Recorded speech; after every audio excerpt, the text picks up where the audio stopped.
Assalomu alaykum. O'zingizni tanishtiring. Assalomu alaykum. Ismim Abdusaid. Abdusaid, hozir siz bilan biz ajoyib o'yin o'ynaymiz. O'yinimiz davomida sizga mashhur asarlardan keltirilgan mana shunday parchalar ko'rsataman va ushbu parchalarimizda bir qancha xatoliklar keltirilgan bo'ladi.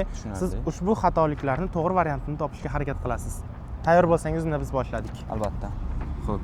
Yaxshi hikoya jonga malham, ruhga ozuqa. Agar bu hikoyalar hozir yashab turgan zamonimizda ro'y bergan voqea bo'lsa, uning ta'siri yanada kuchliroq bo'ladi. Uning qalbimizgacha yetib borishi, tushunishimiz, his qilishimiz ancha oson bo'ladi. Endi bu yerda xatoliklar topasiz. Birinchi gapda ruhga ozuqa degan so'zda ruh yumshoq bo'ladi. Yumshoq he harfi qatnashgan bo'lishi kerak. Ikkinchi gapimizda esa uning ta'siri yanada kuchliroq bo'ladi. Ya'ni tutuq belgisi tushirib qoldirilgan. To'g'ri.